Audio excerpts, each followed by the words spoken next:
Hi, my name is Dana Barker. I'm with duCret School of Art in Plainfield, New Jersey. I'm here with Leslie Dalgeyer, is one of our alumni. She's a board member. She teaches here at duCret. Leslie, when did you start at duCret? How did you start your career here? As soon as I graduated from high school in 1965, I came to duCret, and I graduated in 1968. And I just loved the school, I loved the teachers, and it gave me everything that I needed for my career. Can you tell how you became a world-known artist, an animal activist, with your beautiful, beautiful renderings of pastel work? Basically, I just loved animals, and I always loved animals, and I just decided that the environment and endangered species would be what I should focus on. And basically, I've done nothing but endangered animals and wildlife. Now, you were commissioned by Prince Philip, correct? Yes. Yeah, they had a stamp program, and it was to raise funds. And they asked me to do, I was the cachet artist. I did 4 paintings for each animal. And it was a wonderful, wonderful program. And it was very, very successful. Now, I also hear you did a pet, Ronald Reagan's pet? Well, Ronald Reagan was in the White House, and his one dog, Lucky, was not really helping the carpets in the White House. So they decided they would take that dog and ship it out to his place in California. And when they did that, they got a new dog, which was a King Charles Spaniel.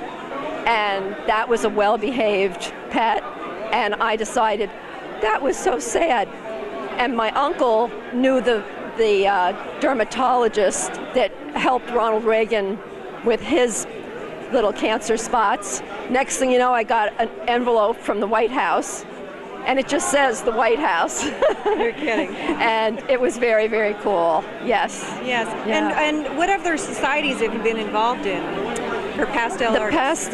Pastel Society in New York, and the Society of Animal Artists, headquartered in the Salmagundi Club in New York. So those are the 2 major ones I've really put a lot of time into.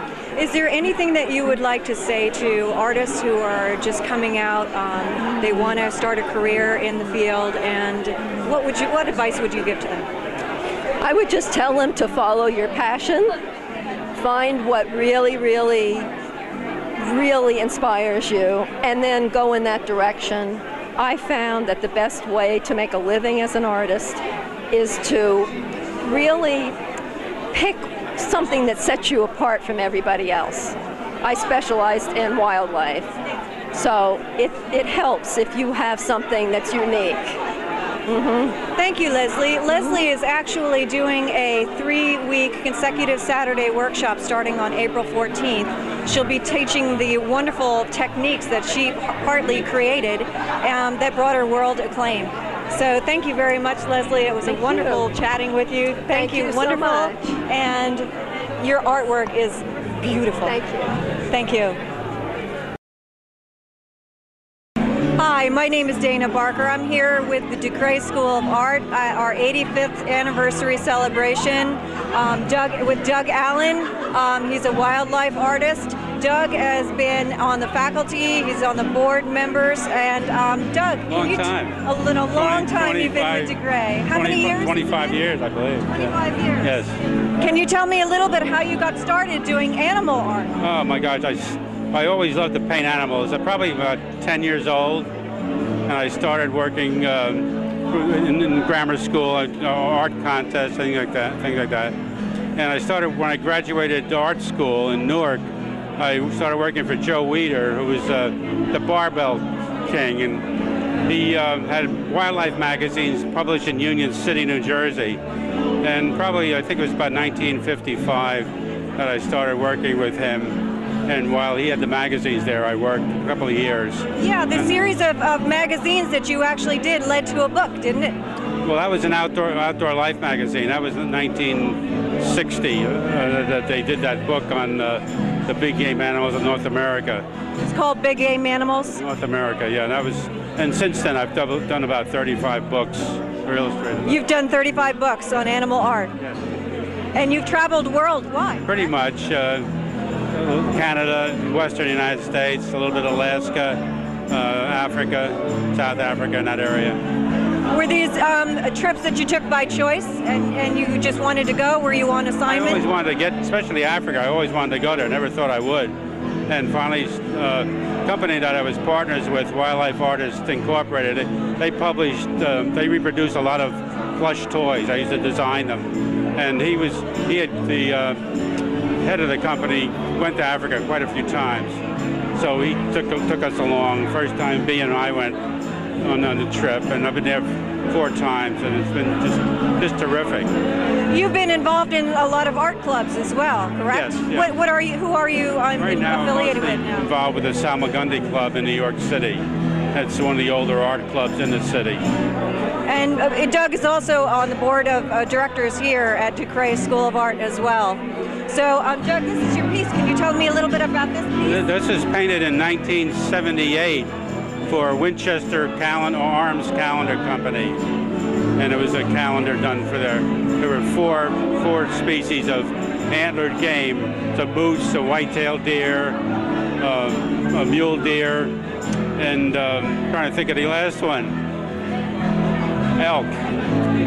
Elk from Do you have a favorite animal that you like to do? Well, I do a lot of bison paintings. I love bison, American bison. Yeah. I'm doing one now for the Cowboy Hall of Fame and Museum in Oklahoma City. Is that where you're showing now? Yeah. Or are there other places where people can find your work? There and also in the American Masters Show at the Salmagundi Club, and in Jackson, Wyoming at the National Wildlife Museum. I'm in a show there in September. And Doug, is there anything you would like to tell young artists starting out in the field based on your experience? Oh, animal painting. There are animals around. Even in New Jersey, we have. This morning I saw a fox on a front lawn. So there's a lot of game in New Jersey. But I think if you grow up in a city, you love to see the wild places. I know a lot of artists from the West that come east and because they see it there all the time and they gravitate to New York City. But I think wildlife art has progressed so much in the last 30, 40 years. There's quite a few great talented artists out there today. What was the medium that you most enjoyed I working? usually paint oil and pen and ink drawings. I did watercolor for a while and casein, but mostly oils. What have you done in pen and ink? A lot of the illustrations for the magazines I did in pen and ink. Did that lead you ultimately doing the oil painting, or were you doing that all both along? at the same time. Yeah, we used to do the feature pictures in oil and the spot illustrations in black and white in pen and ink. Well, thank you, Doug. It's been a pleasure interviewing you so much. I Thank you. appreciate all that you've done for the school. Thank you so very much. And there you have it, Doug Allen, yet another alumni, graduate, and board member who is here to support the upcoming artists. Thank you very much. Hi, I'm Mark Urbanovsky, and we're here at the 85th anniversary for the duCret School of Art. I'm standing next to fellow artist and faculty member, Monica Bauman. She's going to tell us about some of her work and some of the stuff that she's teaching to the students. Monica? Hi. So this is my most recent piece behind me here, and so I guess what I'm trying to teach is how to do a higher, maybe not higher, but a very contemporary representational style, in that you're giving the students tools in order to liberate them creatively so that they can take whatever is in their minds and put it on a page and represent it more clearly and more deliberately to the viewer. And so through a series of very boring assignments with the hope that they're learning technique, they can move on into doing exactly what I've done behind me, where I've taken what I'm doing right now is working on a series of works of blue-collar men. The underappreciated worker. We stand in buildings, we drive on roads, we drive over bridges that were all built by these men that we don't really think about. And it goes on and on and on. So I think it's a great line of work that I'm really excited to create. Although Monica and I teach or paint in different styles, we have similar trains of thoughts when it comes to teaching, that how good is a good idea if you don't have the techniques to pull it off. Absolutely. And we both teach foundations in realism. Would you say in today's art world that realism is making a comeback? Oh, absolutely. I think finally it's got to the point where we have the wool has been pulled over our eyes and we're ready to take it off. You know, it's just, you can't have any more shock value. You can't reinvent the wheel. And so people are realizing that technique kind of has to come back into that creative element. And I think that that is where art is going to go, absolutely. Good, that's good to know. Let's talk about your most recent piece. Tell me something about this piece. So this is a painting of my brother, Matthew. He's working in his garage, something I grew up with. And viewing, it's basically been the same for years and years. And he's been my most recent subject only because of the availability, but also because he's my family. And my grandfather was an engineer, my brother's an engineer. So this is just a moment in time when he's working, and you just get that beautiful arc of light as he's spot welding and obviously in his element. So it's just a fascinating thing to me, and it's beautiful at the same time, you know? And I think you did a great job capturing that moment. This is an example of some of Monica's student work. Why don't you talk about a little bit what you're focusing on here at duCret? We're focusing on, we're focusing on exactly what we discussed earlier, creating... What was the word you used? Contemporary realism? Contemporary realism. We're focusing on liberating the student by giving them the tools in order to represent the thing that is in their minds. And so this is examples of all the things that they love, and created and used technique in order to elevate the level of that idea and the representation of that idea. And you're doing that through some exercises that are based in fundamental realism? Yeah, absolutely. So we do painting exercises where we're looking very specifically at value and drawing, and then we do assignments of just drawing, and it's the same thing over and over, really. I mean, it's really perfecting the very basic idea. So you're basically teaching in the tradition and style of the masters from hundreds of thousands of years ago. Absolutely. It's an improved version of that. It's a big statement, Monica. Well, you can date us back to Michelangelo, so it's you can date this information all the way back to Michelangelo. And I think the work you're getting is hopefully, I can't wait to see what they produce as they start their professional careers. Yeah, absolutely. It's going to be great. Hi, it's my pleasure to be standing here with Brandon Drake. Brandon conceived the whole concept of the student show at the 85th anniversary. Brandon, why don't you tell me a little bit about that? Well, I had been talking with my teacher, Monica, about doing a show before I graduated, and I talked to several of the other artists who are also close friends, and they all wanted to be a part of this. So we began planning and laying out some ideas for a contemporary realism-based show, and this is what we eventually put together over the past 4 months. Did you have any requisites or rules to the show? Contemporary realism, that was basically the only guideline that everyone had to follow. And besides that, you left it wide open for the artists to interpret that whatever they want. It was wide open to any interpretation, the perception of reality from each individual artist's mind. Now let's talk about one of your pieces. What was your thinking with this piece? The idea behind Awakening right here, this drawing, is that she's revealing or pulling back the layers of sin, and she's being reborn as a new person or new being. So it's the awakening or rebirth. I think you did a great job capturing it. Thanks. How about your experience here at duCret? Can you tell us anything about that? Well, I'm in my 4th year, final semester here at duCret, and I'll be graduating this spring. It's been an amazing time. I've learned a lot from all my teachers, and I've had a great time studying with fellow students, and I can't wait to graduate and get out into the field. And I think you got a hell of a future in front of you. Thank you. Hi, I'm with Duane Watson. We're at the Perception of Reality show, which is part of the 85th anniversary of the duCret School of Art. Duane, tell me about your experiences here at duCret. Well, my experience here at duCret is pretty good. I'm on my 3rd year here. It's amazing school. All the teachers are great. You get one-on-one personal contact work with them. You learn a lot, and it's a really great school. What made you be part of the Perception of Reality show?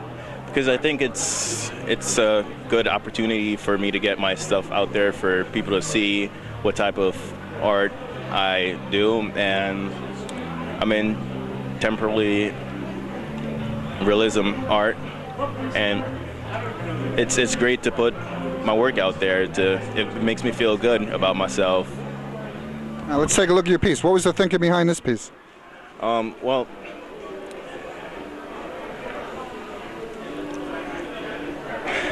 let's take a look at your work. What was your thinking behind this piece? it's an amazing piece. I think that I really capture the angel feeling of it. It's this girl that used to go here modeling. She was a peaceful girl. She didn't talk to anyone that much, and I thought that she was an angel, so I capture it in my art. What are your plans after you graduate? My plans after I graduate is go to another school, get my teaching degree, because I want to teach art, and I want to open my own studio and also continue drawing, doing freelance work, and just do a lot more artwork. Great. Hopefully when you get your teaching degree, you can come back and teach me something. All right. Hi, I'm here with Megan Kocha. Megan, tell me about your piece you did for the Perceptions of Reality show. The piece I did was called Lust. I was trying to do something a little different. So I had a fetish model come in, and we had some photographs and went in for a charcoal piece. It's a very beautiful piece. Tell me a little bit about your experience here at duCret. It's been a wonderful experience, trying something different. It took me many years to get here, so I'm now 27, going through college for the first time, and trying to learn as much as I can. I got to join a phenomenal group of artists and get to learn from amazing artists. What are your plans after you graduate? After I graduate, I'm going to be here for a little bit while longer, and then go on to do portrait painting and see where it takes me. Good luck to you. Hi, I'm here with Gilberto Santos. Gilbert, tell me a little bit about your piece you did for the Perception of Reality show. Well, I did the Obama due to the reason that I want to get the feel of skin texture and the color mood. And so I think I got that effect with the lighting. Now, I've seen you work for a while now. You go back between digital and traditional. What do you like better, and why do you make the jump back and forth? Well, I like the digital because it's faster, but I like the traditional because it gives more value to the painting than the traditional painting. Tell me a little bit about your experience here at duCret. Well, it's been a big learning experience for me. I used to work full-time, and I didn't think it's something I could do myself. So I tried it, and I come here only part-time. So I've been here 5 years, and it's been working great for me. So you came to art a little later in life. What made you decide to recreate yourself and come back and try and to succeed as making a living as an artist? Well, this is something I always wanted to do. I tried it when I was younger, and I didn't succeed. I went to work. I felt somewhere inside deep in me that I wanted to paint. So even though I wasn't young, I was older, I still decided to come at a certain age. And it worked out. And what are your plans after you graduate? Well, after I graduate, I decided I'm going to go and paint some more and keep coming here more often just to keep the feeling of painting around me. And I'm going to try to sell my work. Good luck. Thank you. Hi, I'm here with Tomas Furtado. Tomas, you have several pieces in the show. Tell me a little bit about your ideas for the show. I wanted to get a little bit of everything. Last year I went to Europe, and I was heavily influenced by the mythology. So I did a piece of a statue of Perseus holding Medusa's head. And I also wanted to capture an iconic figure. So I chose Alfred Hitchcock. And I chose Alfred Hitchcock. And wanted to get a little bit of horror in it. I see that you use color a lot to establish some mood in your artwork. Do you have any thoughts about that? I believe, if you use color the right way, you could get the feeling you want to emote, such as fear, love, or, a certain type of day, moonlight, or, any landscape setting. So tell me about the Hitchcock. I see it's predominantly green. Yeah, yellow-green, I believe, emotes like a mysterious, eerie feeling towards it. And with his movies, I felt that, that's that. It went well with that color. Tell me a little bit about your experience here at duCret. I've loved it. Every year was great. I am very fortunate for the amazing artists, the teachers I have been studying under, such as Mark Urbanovsky, Peter Karras, and Peter Ambush. So I'm very fortunate. What do you hope to do after you graduate? I still want to study art, get a teaching degree, and just paint. Great. Good luck to you. Thank you. Hi, I'm here with Robert Vidal. Robert, tell me some of your thinking behind your piece in the show that you hear of the perception of reality. Hi, Mark. How are you? So the logic behind my piece was that I'm typically known as a nice guy around here. You know, I'm a big guy. Everybody calls me a teddy bear, but I wanted to do something different to kind of show people that even good guys can be bad sometimes. And that was the thinking behind my piece. It's called Gentleman Mercenary. And the reason why I titled it that is because I wanted to give it a dark feel, something that's a little bit different from my personality in real life. And the best way I thought to interpret that would be to do it in a painting. So that was my thinking behind this. Now, you had graduated last year. What are you doing with your career so far? Actually, I didn't graduate yet. I finished this past semester, but I go back to walk this spring. But my plan after this semester is to, you know, put myself out there as best as possible. I'm more into illustrative and, you know, character design and conceptual design. So I'm looking to market myself for video games, comic books, that sort of thing, and just continue to work from there. Can you tell us a little bit about your experience here at duCret? Yes, actually. My experience here at duCret was through a friend. I started out at Union County College on a scholarship, and I wasn't happy there because I wanted to be painting and I wanted to be drawing.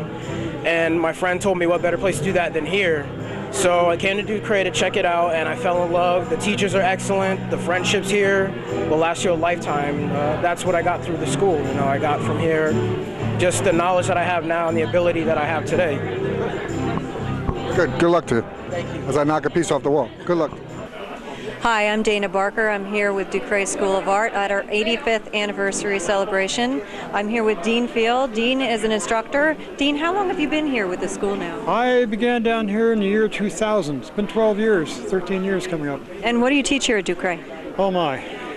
Basically, I teach graphic design studio practices, which is a format designed to help the students focus themselves into the business world of art.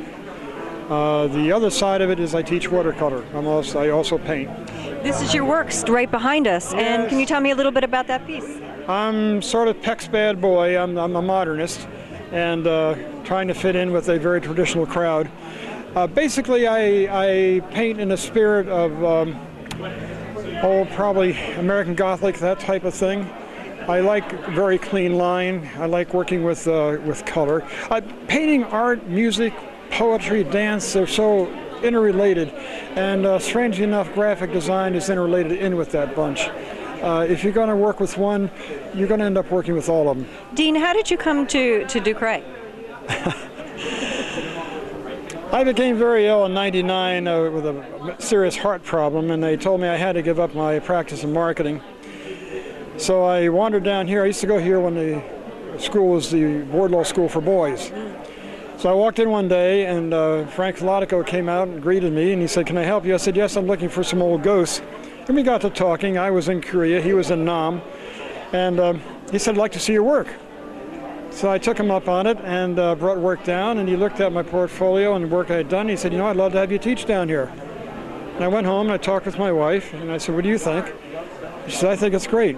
I said, "I think it's great too." I've learned to listen to my wife. And the rest is history. You've been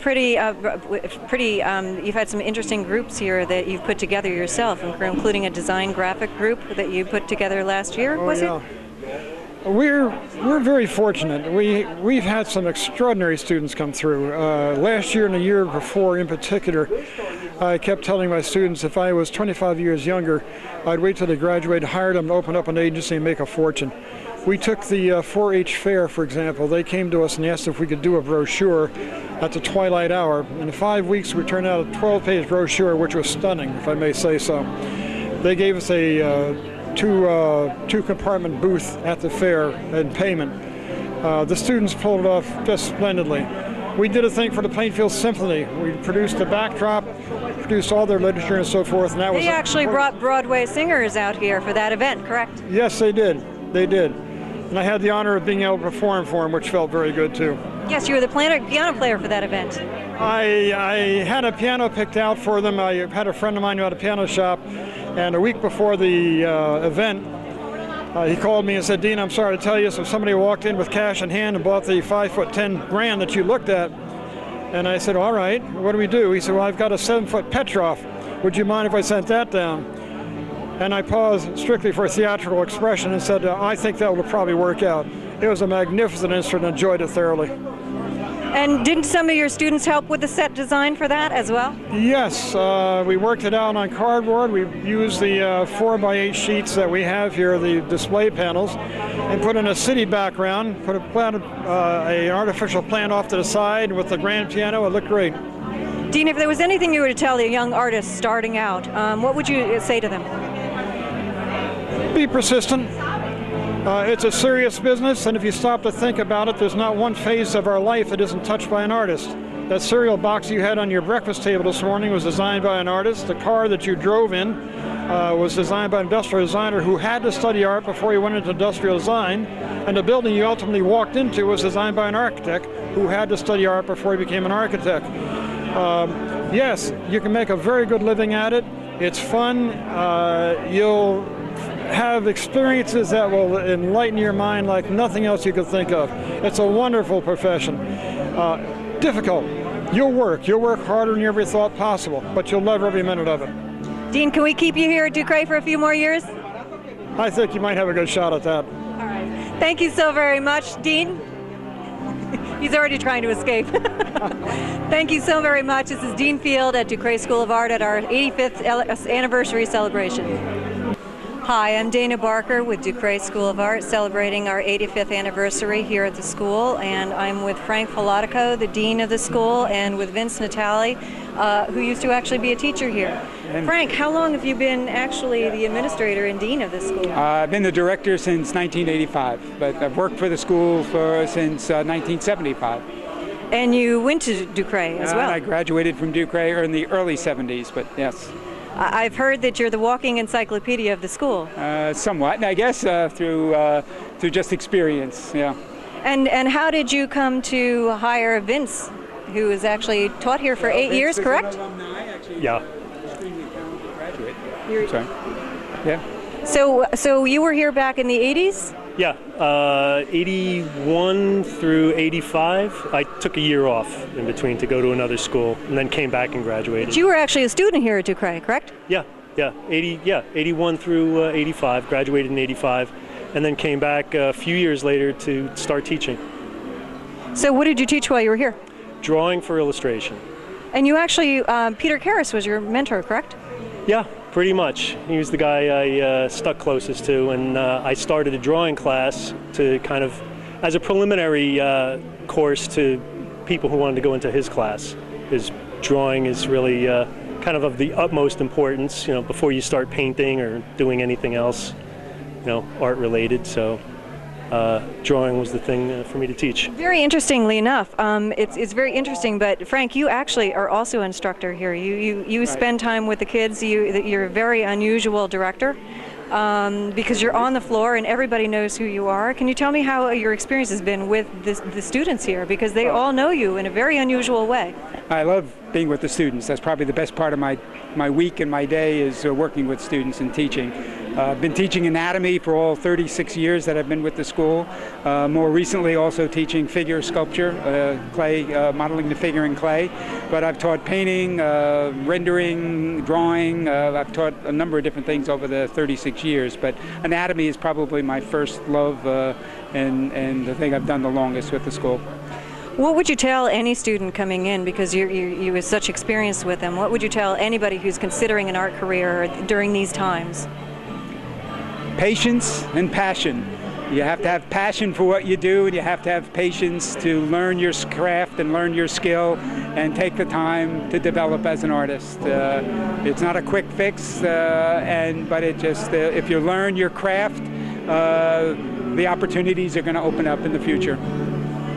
How do you feel about our 85th anniversary here? We had quite a celebration here today. I am blown away by the response and the turnout, much more than I ever anticipated and expected. They've just been phenomenal, having mini reunions all over the floor. People have come back from many years ago, and we haven't seen in quite a while. Even individuals who didn't have an opportunity to enter the show came to see the show, and it's been wonderful. Just really been wonderful.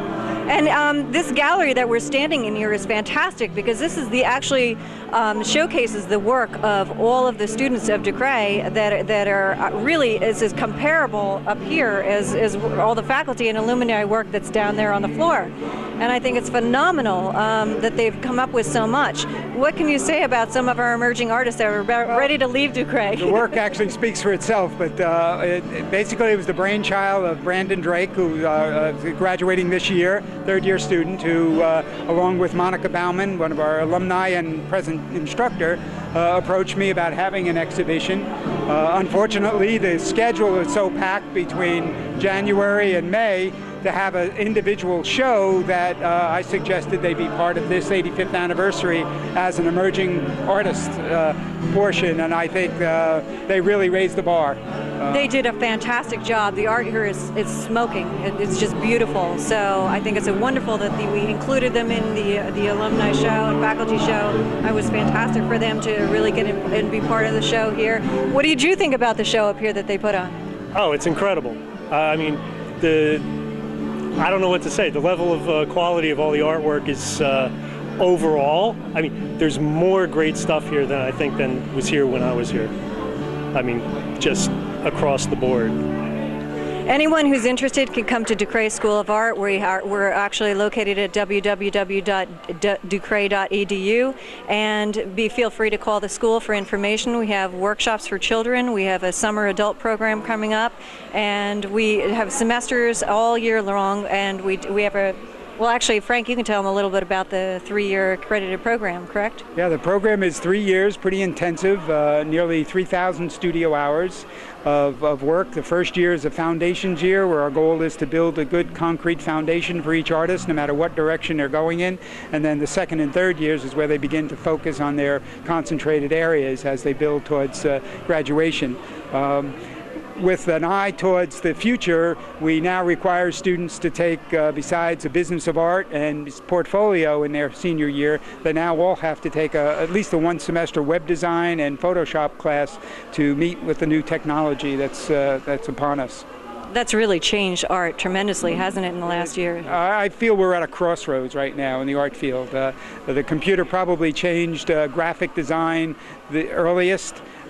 Printing business obviously revolutionized printing and photography. Illustration now is seeing the effects of the computer, and even a fine artist, if not the actual production of the work, but how a fine artist markets themselves online. It gives them a world audience that they didn't have before. But even submission to exhibitions and shows now are done online or digitally, as opposed to slides as in the past. So definitely every artist, no matter right across the board, needs to embrace the technology. Well, thank you very much, Frank, and thank you very much, Vince. It was a pleasure speaking to both of you. Thank you. Anything you want to say? Keep up the good work, Frank. Thanks for coming, man. Thank you. This is Dana Barker with duCret with Frank Filatico and Vince Natali. Hi, I'm here with Andy Judd. He's another one of the students that participated in the Perception of Reality show. Andy, tell me a little bit about your piece. My piece basically represents change in a subtle aspect. The fabric is a softer version of it, and the dice is more like going with the roll of life and multiple sides. 20 represents my age, the 2 is a second chance, and 7's a lucky number. So that's really about it. Sounds like you put a lot of thinking into it. Tell me a little bit about your experience here at duCret. duCret is a wonderful school. It's really opened my eyes to the whole representational side of art, and it really helped push my art to where I want it to be and where I'm going. And the instructors are great, personalities are great. The classes are bar none. That's really it. What do you hope to achieve after you leave here? I plan to study more, maybe in New York, and possibly teach later on in the future. Those are really my main goals, and selling art, painting possibly. Just getting myself out there, networking, maybe working in a gallery. Sounds like a great plan. Good luck. Thank you. Hi, I'm here with Steve Dvorsky. Steve, tell me a little bit about your piece with the Perception of Reality show here at the 85th anniversary of the duCret School of Art. This is actually a hinge from Wilson's Hall, the actual mansion they used for the movie Annie with Cara Burnett and everything. This was actually originally for a show in Monmouth University, where Wilson Hall was, located. Tell me a little bit, you graduated last year. Tell me a little bit about your experience after duCret. Right now, I am studying under Anthony Wichulis in Pennsylvania, Bear Creek by Wilkes-Barre, Pennsylvania. Right now, I'm working a lot in charcoal, oil paint, and putting stuff in shows, competitions, making sure my name gets out there. And right now, I'm getting a lot better known because of it. Tell me a little bit about experiences here at duCret. At duCret, I had a lot of, teachings from you, Mark, Tim, Monica Bauman, Mike Ruppel. A lot of skills I learned in terms of drawing, imagination, all that stuff. It's a beautiful piece. Congratulations. Thank you. I'm here with Joan Arbeiter. You're an instructor with duCret School of Art. Joan, how long have you been here with duCret? I think if you count the number of years that I was a student, it's at least 35. I know it's a big number. And your piece just got featured in the local newspaper. Can you tell me a little bit about the piece of art that you've done? I would like to explain it in the context of this exhibit because it's the only one that's very pink, and it's the only one that you cannot recognize every petal. It's called Expressionism, and mostly the school is known for Realism. I thought people who are listening might enjoy the difference, knowing about the difference. Both of them are valid, but in this school, Realism rules. And that's because people need that as a jumping off place, and I did it all realistically at first.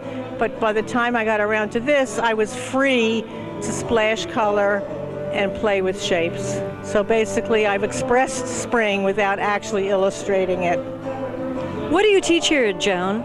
I teach this language I just spoke called Spirit of Art, which explains different kinds of art. And I teach right now art history. But I did evolve a 35-year color class, 30-year color class. I mean, it evolved over 30 years. So it's a year program. We teach 30 weeks of color, and there's a lot to learn. And I've had professionals coming back telling me how important my class was in their fields. Right. Joan, you actually have work. You've been shown in private collections and throughout the state of New Jersey. Can you tell me a little bit about that? I have 7 bodies of work, the last time I counted, and I'm still messing around with new stuff. One is large figures with full-length figures with life stories written in what would be the background, if you want to call it that, but it's around the figure, so that first you notice the figure, then you can read their person's stories.